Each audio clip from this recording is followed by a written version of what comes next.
Kita lanjutkan untuk IELTS Writing Task 1 Band 9. Untuk Band 9 ini di sebelah kiri ada bahasa Inggrisnya.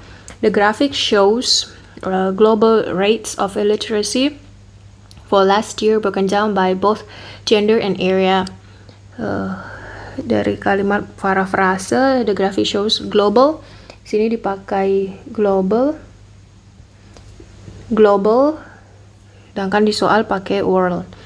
Rates of illiteracy sama diubah ya, illiteracy rates diganti menjadi rates of illiteracy. For last year, broken down by both gender and area. Gender and area. Nah, region diganti jadi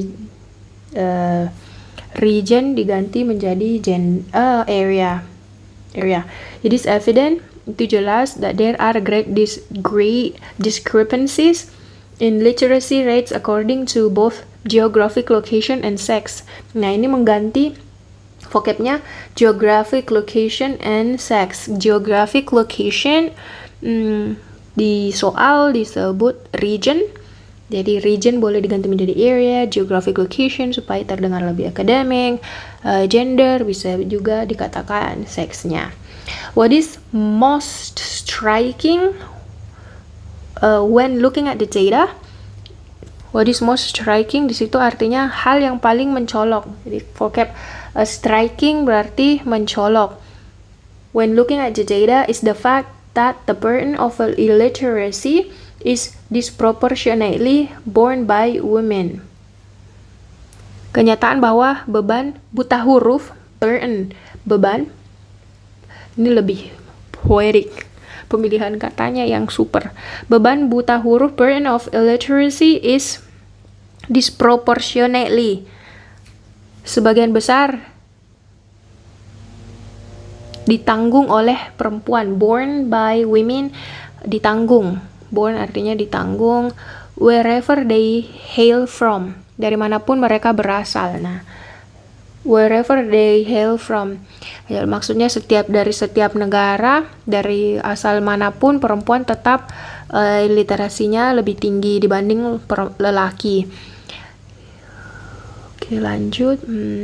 In almost every region on the planet, di hampir setiap wilayah di dunia, dibanding global world, ini sekarang pakai planets.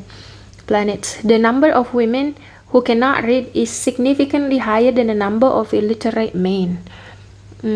Jumlah perempuan yang tidak bisa membaca jauh lebih tinggi dibanding jumlah laki-laki yang buta huruf. Di hampir Asia Timur dan Oceania, di Asia Timur dan Oceania, as well as the developed countries is actually double. Nah, ini membandingkan berarti as well as in developed countries, East Asia, South Asia, East Asia, Oceania, East Asia and Oceania as well as in developed countries. Jadi dua ini disebutkan is actually double. Jadi double antara perbandingan perempuan dan laki-lakinya. Nah, ini lebih unik cara melihat datanya. Karena dia melihat perbandingan laki-laki dan perempuannya. Oke. Terus in East Asia, Oceania as well as in developed countries actually double. Only in Latin America and the Caribbean, is there leader disparity between genders in literacy rates. Disebutkan Latin America and Caribbean hanya di sini yang perbedaan antar gendernya rendah. Nah, ini menarik melihat datanya. Jadi yang dilihat adalah perbedaan antar gender setiap negara. Nah, yang kelipatan 2 East Asia and Oceania developed countries. Sedangkan yang tidak terlalu terlihat perbedaannya yaitu Latin America Caribbean. Nah, itu dulu yang dia sebut. Oke. Lanjut. The geographical distribution of education is also plain in this chart. Nah, kenapa ini ada education ini? Distribusi geografis pendidikan juga terlihat jelas pada grafik ini. Men everywhere.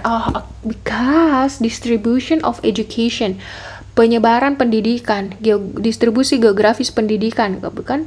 Berarti kalau persebaran pendidikannya bagus, berarti kemampuan membaca dan menulisnya juga tentu bagus. Men everywhere are less likely to be able to read and write than women to be unable.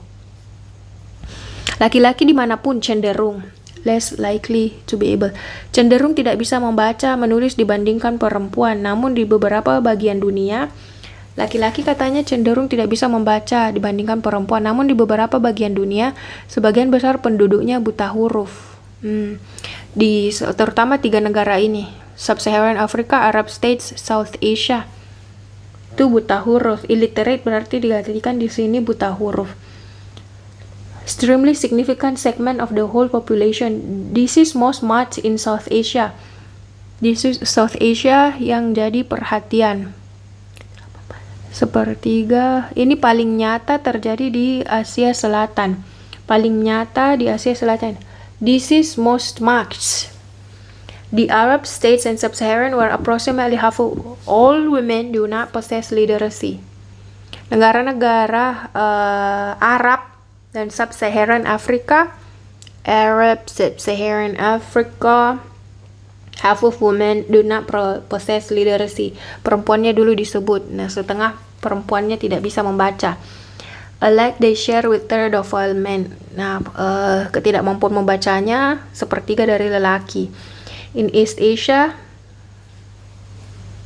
a fifth of women and 10% are uneducated in reading and writing. Nah, ini lain lagi vocabnya.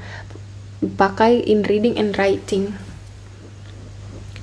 Terus persentasenya pakai in East Asia. Kembali lagi ke East Asia. East Asia. In East Asia, a fifth women, seperlima dikali 100% itu berarti 20%. 20% perempuan ini women. 10%, sedangkan itu 10% men. Uneducated, tidak bisa membaca dan menulis. Itu dikatakan di East Asia. Illiterate. Ya, betul sih, karena perempuan, laki-laki 10%, women 20%. Jadi kembali lagi ke East Asia. This is in stark contrast. Nah, vocabnya ini. This is start. Sangat. This is in stark contrast. Hal ini sangat kontras with developed countries, dengan negara-negara maju, di mana proporsi penduduk yang buta huruf sangat kecil. Proportion literacy truly marginal. Nah, pemilihan katanya truly marginal, sangat kecil. Even though the absolute number of women is nevertheless double of the men. Meskipun jumlah absolut perempuan dua kali lipat dibandingkan lelaki. The proportion illiteracy, developed countries-nya kembali.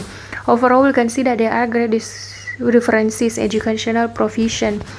Secara keseluruhan kita dapat melihat bahwa terdapat perbedaan besar dalam penyediaan pendidikan, educational provision across the globe, di seluruh dunia. Leaving aside, kecuali Amerika Latin dan Karibia, Latin America and Caribbean, nah ini tidak terlalu tinggi perbedaannya. Sebagian besar buta huruf terjadi pada perempuan.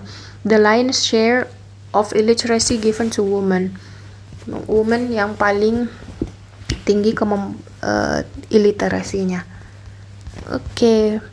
Demikian untuk band 9.